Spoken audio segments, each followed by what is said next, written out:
Good morning students, sunrise education academy में आप सभी का स्वागत है। आज हम पढ़ेंगे क्लास 12th के कॉमर्स में बिजनेस स्टडी का टॉपिक है अपना मैनेजमेंट, हिंदी में कहे तो प्रबंधन। तो सबसे पहला इसमें है मैनेजमेंट, यानी कि मैनेजमेंट का क्या मीनिंग है, उसकी क्या डेफिनेशन है वो देखिए। Management is process of planning, organising and controlling an organisation's operation in order to achieve the target or goals efficiently and effectively। यानी कि किसी भी संस्था या प्रतिष्ठान के द्वारा अपने उद्देश्य या लक्ष्य को कुशलता एवं प्रभावी ढंग से प्राप्त करने के लिए जो योजना बनाई जाती है या जो गठन किया जाता है उसको नियंत्रण करने के लिए वो किस में आता है? मैनेजमेंट में। यानी कि किसी भी कंपनी का, किसी भी बिजनेस का एक टारगेट होता है कि उस टाइम पीरियड के अंदर उस कार्य को कंप्लीट करना है, और उस टारगेट तक पहुंचने के लिए जो उन्होंने प्री प्लानिंग की है वो सारा किसके अंडर में आता है? मैनेजमेंट में। ठीक है, तो अब देखिए इफेक्टिवनेस यानी प्रभावशीलता, completion of work on time. सबसे पहला तो होता है कि समय पर कार्य को पूरा करना, जो टाइम पीरियड दिया गया है उसके अकॉर्डिंग, उसके टाइम पीरियड के अंदर रहते हुए उसको काम को पूरा करना। सेकंड आता है main consideration is and result, और सबसे मुख्य जो होता है उसका एम वो होता है अंतिम परिणाम को महत्व दिया जाता है। इसके अंदर जो लास्ट में जो फाइनल रिजल्ट होगा उसको महत्व दिया जाता है कि वो जो एम है, टारगेट है, वो पहुंचा और वो किस स्थिति में पहुंचा गया, उसके अंदर क्या प्रॉफिट हुआ, कितना लॉस हुआ, वो सारा जो है वो इसके अंदर कंसीडर किया जाता है। सेकंड है efficiency, completion of work with minimum cost, यानी न्यूनतम दर या न्यूनतम व्यय के साथ कार्यों को एक तो पूरा करना। और मेन कंसीडरेशन इज कॉस्ट, और सबसे ज़्यादा इसमें जो महत्वपूर्ण होती है वो कॉस्ट होती है, यानी कि किसी भी कार्य को समय के अनुसार उस टाइम पीरियड के अंदर कम से कम खर्चे, कम से कम व्यय के साथ में कंप्लीट करना क्या कहलाता है? मैनेजमेंट। उस कार्य को अच्छे सही ढंग से जितना बेस्ट उसके अंदर कार्य हो सकता है उसके साथ में उस टाइम पीरियड में रहते हुए मिनिमम कम से कम खर्चे के साथ में उसको कंप्लीट करना सारा क्या कहलाता है? मैनेजमेंट। ठीक है, अब देखिए इसमें कुछ अलग अलग राइटर्स के थ्रू अलग अलग कुछ डेफिनेशन दे रखी है बुक में मैनेजमेंट की, वो देखिए। According to Mary Parker Follett, managing is the art of getting work done through others, यानी प्रबंध अन्य व्यक्तियों से काम करवाने या काम लेने की कला है। मैरी पार्कर फॉलेट के अनुसार प्रबंध यानी मैनेजमेंट का यह मतलब है कि आप एक मैनेजर या एक बिजनेस ओनर जो है वो अपना कार्य दूसरे व्यक्तियों के द्वारा कैसे करवा सकता है, उस कला को क्या कहा गया है? मैनेजमेंट। ठीक है, अब हैरोल्ड कुड्स के द्वारा, उसके अनुसार according to Harold Koontz, the management is the art of getting things done through order and which formally organized group, यानी कि हैरोल्ड कुड्स के अनुसार प्रबंध अन्य व्यक्तियों तथा संगठित समूह से काम लेने या काम करवाने की कला है। यानी कि हैरोल्ड कुड्स के अनुसार भी यही कहा गया है कि प्रबंध वह क्रिया है जिसके अंदर किसी भी ग्रुप को या किसी अन्य व्यक्तियों के द्वारा काम को करवाना, उस काम को कंप्लीट करवाने की जो कला है उसको क्या कहा गया है? Management. And according to Stanley Vance, management is the process of deciding and controlling human action with the aim of achieving predetermined goals, यानी पूर्व निश्चित लक्ष्य को प्राप्त करने के लिए किए जाने वाले मानव प्रयासों पर नियंत्रण व निर्णय करने की प्रक्रिया को प्रबंधन कहलाती है। अब स्टेनली वेंस के अनुसार ये कहा गया है कि मैनेजमेंट वह है जो एक बिजनेसमैन के पहले से ही प्री प्लान आइडियाज़ को यूज़ में लेते हुए दूसरे व्यक्तियों से किस तरह से काम करवाया जाए, उसके ऊपर कैसा कंट्रोल रखा जाए, कैसे निर्णय किया जाए उस चीज़ पर, वो सब किस में आता है, प्रबंध में। ठीक है, अब इसके आगे पढ़ेंगे अपन features and characteristics of management, यानी प्रबंध की रूपरेखा एवं विशिष्टताएं। अब इसकी क्या रूपरेखा होती है या इसकी क्या विशिष्टता है वो इसमें पढ़ेंगे। तो सबसे पहले देखिए, फर्स्ट पॉइंट है manager get work done from other people and they themselves manage managerial work such as planning, organisation, direction and control. प्रबंधक अन्य व्यक्तियों से कार्य संपादित करवाते हैं और वे स्वयं प्रबंधकीय कार्य जैसे योजना बनाना, गठन करना, निर्देश देना और नियंत्रण रखने संबंधित कार्यों का प्रबंधन करते हैं।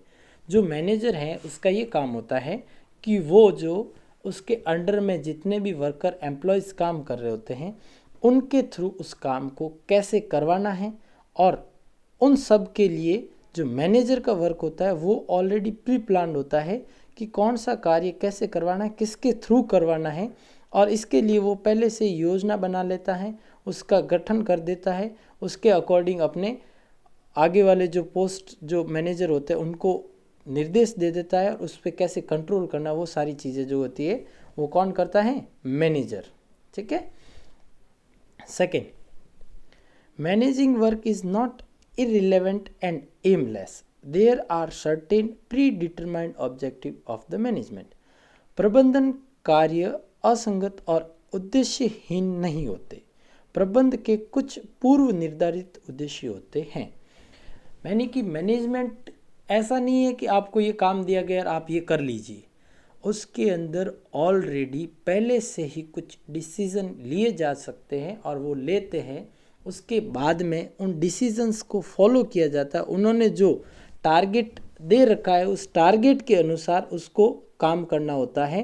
तो पहले से ही वो पूर्व निर्धारित उद्देश्य जो होते हैं उसके ऊपर मैनेजमेंट वर्क करता है, और वो मैनेजमेंट वर्क करता है और उसके बाद में उसके एम तक को पहुंचाता है। ठीक है।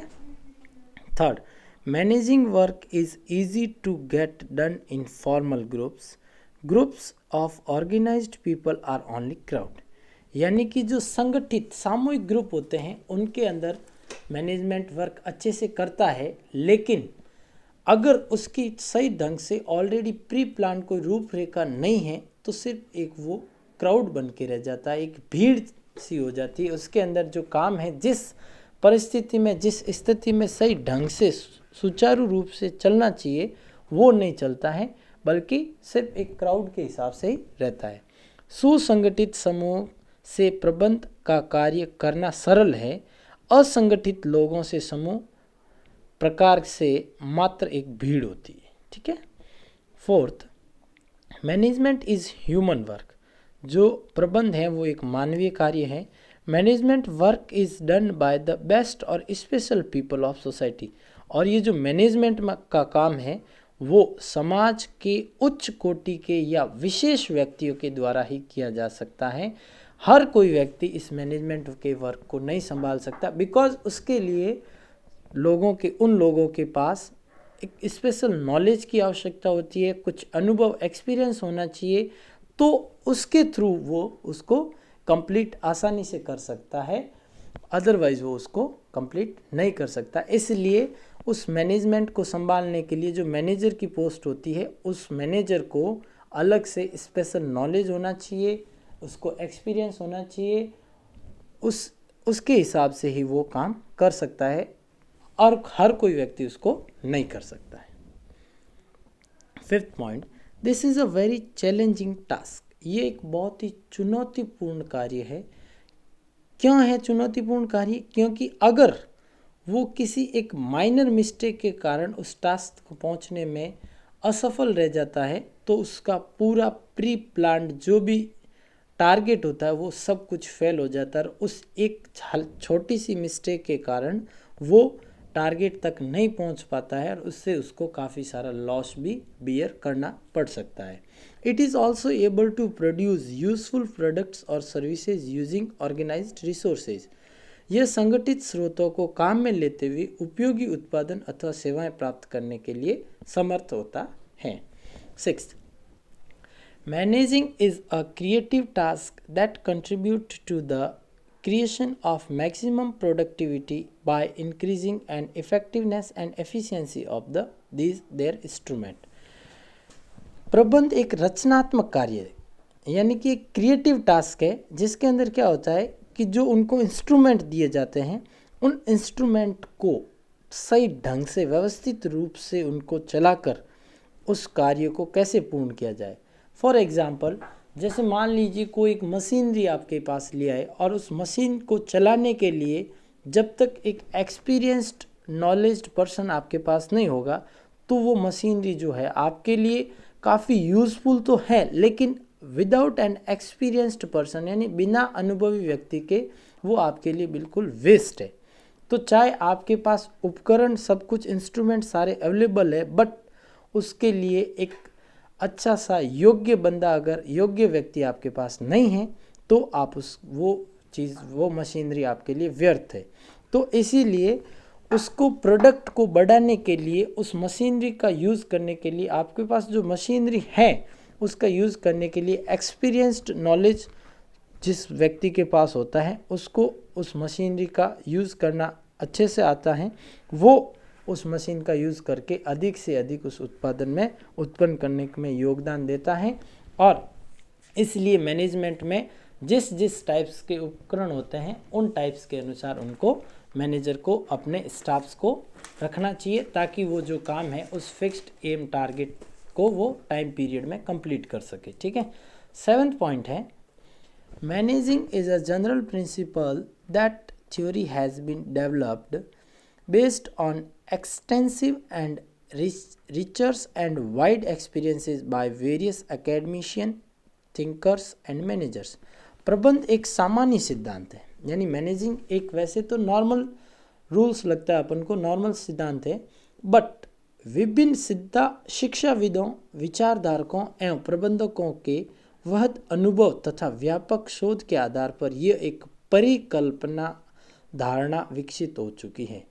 नॉर्मल प्रिंसिपल लगता है, लेकिन थ्योरी के हिसाब से माना जाए तो मैनेजमेंट वह चीज़ है जो कि पहले से ही प्री डिसाइड किया जा सकता है कि उसके अंदर क्या क्या वर्क होगा, उसके लिए पहले प्री प्लान होना पड़ता है, उसके लिए सब कुछ पहले से ही प्रिपेयर्ड करना पड़ता है ताकि उस टाइम पीरियड के अंदर उस वर्क को कंप्लीट किया जा सके, उस एम तक पहुंचा जा सके। यानी कि यह एक प्री कल्पना धारण विकसित हो चुकी है, यानी कि उसको पहले से ही अपन को प्री प्लान करना पड़ेगा कि वो कार्य कैसे और किसके द्वारा किया जा सकता है। ठीक है।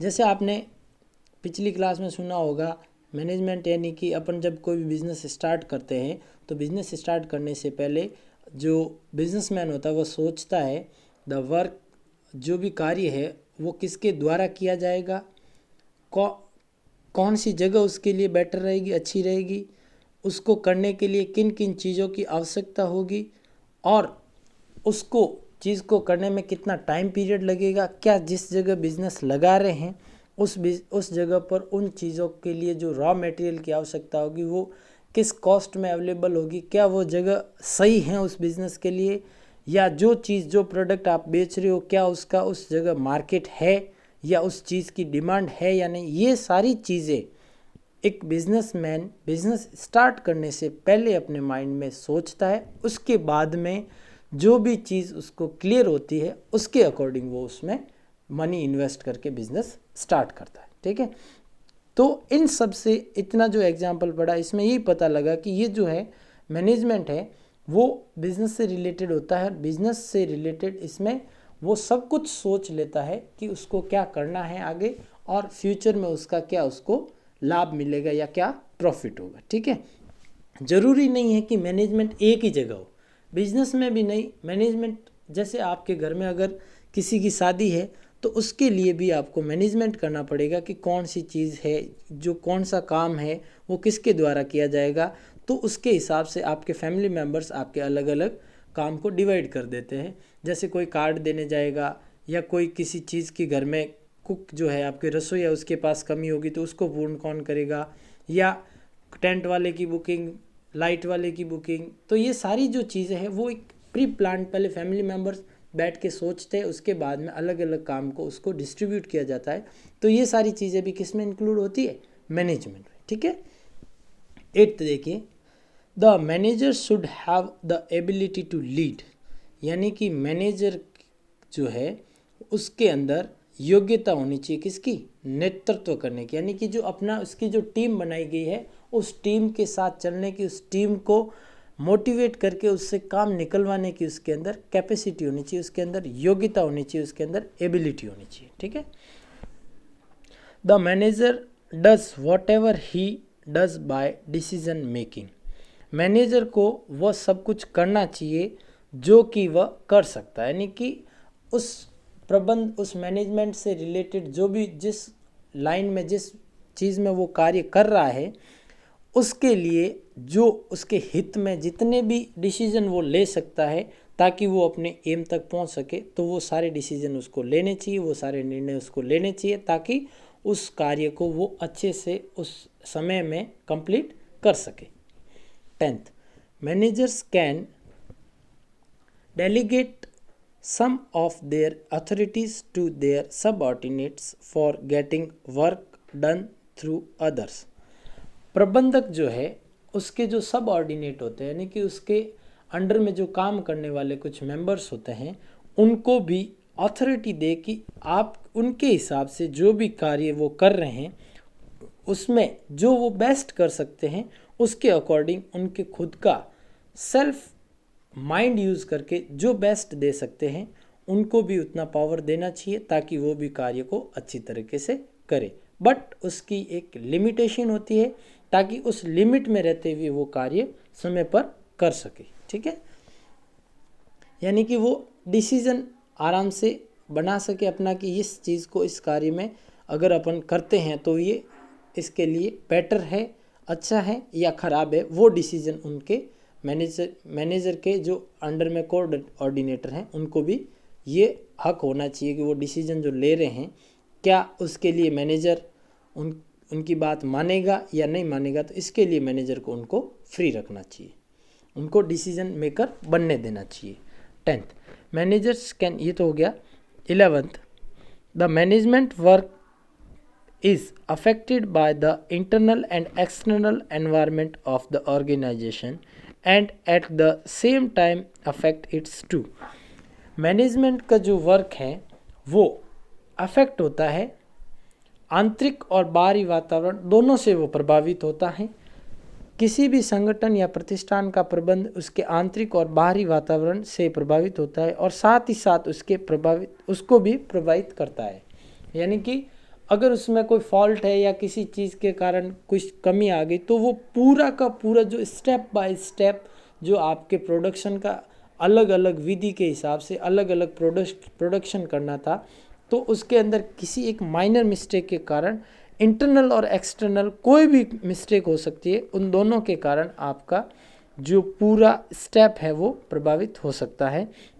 जैसे कि मान लीजिए आपने किसी चीज़ की फैक्ट्री लगाई और उसमें एक टारगेट दिया गया कि आपको एक रॉ मटेरियल जो है 15 डेज़ में प्रिपेयर करना है, उसके बाद में उसका मेन प्रोडक्ट बनाया जाएगा 30 डेज़ में और देन आफ्टर उसके बाद में और 15 डेज़ के अंदर उसका प्रोडक्ट जो है वो पैकिंग होगा। तो अब जब रॉ मटेरियल से जो प्रिपेयर होने वाली चीज़ थी उसने 15 की जगह 20 डेज़ ले लिए, तो एक इस छोटे से 5 दिन के गैप के कारण वो पूरा का पूरा जो आपका स्टेप बाय स्टेप तीनों स्टेप थे, उन तीनों के अंदर अलग अलग जो गोल अचीव करना था आपको, उसमें आप फेल्ड हो गए और इसका नुकसान जो है अंत में आपका जो ओवरऑल लॉस या प्रॉफिट होता है उस पर पड़ता है। ठीक है। 12th, management is the process of coordinating human efforts and physical resource of the organization so that the objectives of the organization and the expectation of all sections related to it can be accomplished efficiently and effectively. प्रबंध किसी संगठन या प्रतिष्ठान के मानवीय प्रयास तथा भौतिक स्रोतों को समझाने की प्रक्रिया है। प्रबंध का मतलब होता है कि मान लीजिए फॉर एग्जांपल कोई व्यक्ति आपके ऑर्गेनाइजेशन में नया आया है, उस बिज़नेस में नया आया, उसको एक्सपीरियंस नहीं है कि उस चीज़ को या उस मशीनरी को कैसे यूज़ करना है, तो मैनेजर का ये दायित्व होता है कि उस व्यक्ति को उससे रिलेटेड जो भी उसको समस्या आ रही है उसको समझाए और उसको समझाने के बाद में उसका यूज़ ले। यानी कि मानवीय और भौतिक दोनों प्रयासों के साथ साथ दोनों स्रोतों को यूज़ लेना, जिससे संगठन के प्रत्येक अनुभाग को कुशल, दक्ष एवं प्रभावशाली एवं उनका सही उपयोग करते हुए संगठन के लक्ष्य एवं अपेक्षाओं को पूर्ण रूप से किया जा सके। यानी कि वो फिर अगर उसको मोटिवेट करेगा उस व्यक्ति को या उस जो भी उसके अंडर में काम करे, उनको टाइम टू टाइम एक मोटिवेशनल स्पीच के थ्रू उनको अगर बार बार उनको उस टारगेट की तरफ एक्टिव करेगा तो वो और भी इजीली उस टारगेट तक पहुंचने में सक्षम रहेंगे। 13 point, the manager takes into account of effective productivity of its resources. प्रबंधक किसी संगठन के स्रोतों संसाधनों की प्रभावी उत्पादकता को हमेशा ध्यान में रखता है। मैनेजर का ये बिल्कुल फिक्स्ड ध्यान होता है कि वो उसके द्वारा जो कार्य किया जा रहा है उसको रेगुलर रूटीन में चेक करे। उसका ये दायित्व होता है कि क्या उसके द्वारा जो कार्य बताया गया है वो रूटीन वाइज जिस हिसाब से उस कार्य को जितने दिन में करना चाहिए उस टाइम पीरियड के अकॉर्डिंग अच्छी क्वालिटी में क्या वो गुड्स और जो मटेरियल है वो तैयार हो रहा है या नहीं, उसके लिए उसको रेगुलर उसको चेक करना आवश्यक है। 14, management is universal, it is the function taken in small, large, religious, political, military, social and business organisation. प्रबंध सार्वभौमिक विश्वव्यापी है। यह छोटे बड़े धार्मिक, राजनीतिक, सैनिक, सामाजिक और व्यावसायिक अर्थात सभी प्रकार के संगठनों द्वारा किया जाता है। जैसा कि मैंने अभी आपको एक शादी का एग्जाम्पल दिया था कि मैनेजमेंट जरूरी नहीं है कि बिजनेस में ही हो, यह एक यूनिवर्सल है। मैनेजमेंट हर जगह आवश्यकता होती है, चाहे कोई छोटा बिजनेस हो या बड़ा बिजनेस हो, चाहे कोई धार्मिक कार्य हो या राजनीतिक कार्य हो, चाहे सेना से रिलेटेड हो। जैसे इंडियन आर्मी है तो आर्मी में भी एक लीडर जो है आगे सोल्जर्स को कमांड देता है, उसके अकॉर्डिंग वो कार्य किया जाता है। तो हर जगह उनका एक मैनेजमेंट होता है, यानी कि किसी भी कार्य को पूर्ण रूप से सक्षम और सही ढंग से करने के लिए हमेशा अपन को जिस चीज़ की ज़रूरत पड़ती है वो क्या कहलाता है, मैनेजमेंट। ठीक है। And the last point of today's topic is management is an invisible power. प्रबंध एक अदृश्य शक्ति है, यानी कि मैनेजमेंट दिखता नहीं है, it can not be seen and touched, ना अपन उसको देख सकते हैं और ना इसको टच कर सकते हैं, लेकिन but on the basis of results of its efforts the presence of management can be felt. लेकिन अंत में जब उसका परिणाम, जब उसका रिजल्ट आता है तब अपन उसको फील कर सकते हैं, उसको महसूस कर सकते हैं कि वास्तव में उस कार्य को पूर्ण करने में मैनेजमेंट का कितना हाथ रहा और मैनेजमेंट की मदद से उस कार्य को कितनी आसानी से उसके एम तक पहुंचाया जा सका। प्रबंध एक अदृश्य शक्ति है जिसे देखना या छूकर अनुभव नहीं किया जा सकता, किंतु इसके प्रयासों के परिणामों के आधार पर इसकी उपस्थिति को महसूस किया जा सकता है। ठीक है, तो ये सारी चीज़ें अपन ने मैनेजमेंट से रिलेटेड पढ़ ली। अब इसके आगे जो मैनेजरियल रोल है, यानी मैनेजर रोल जो क्या होता है वो अपन अगले टॉपिक में पढ़ेंगे। आज अपन इतना ही पढ़ेंगे। अब आपको इंग्लिश मीडियम वालों को, जैसे मैंने ऑलरेडी पहले बता चुका हूँ, इंग्लिश मीडियम वालों को इंग्लिश मीडियम के नोट्स करने हैं और हिंदी मीडियम वालों को ये जो नोट्स हिंदी में लिखे हुए वो हिंदी में करने। ज़्यादा से ज़्यादा आप प्रयास करें कि इंग्लिश में इस वर्ड्स को बोलें ताकि आपको आगे भी पढ़ने में आसानी रहे। सो थैंक यू एवरीवन, मिलते हैं नेक्स्ट क्लास में। Thank you.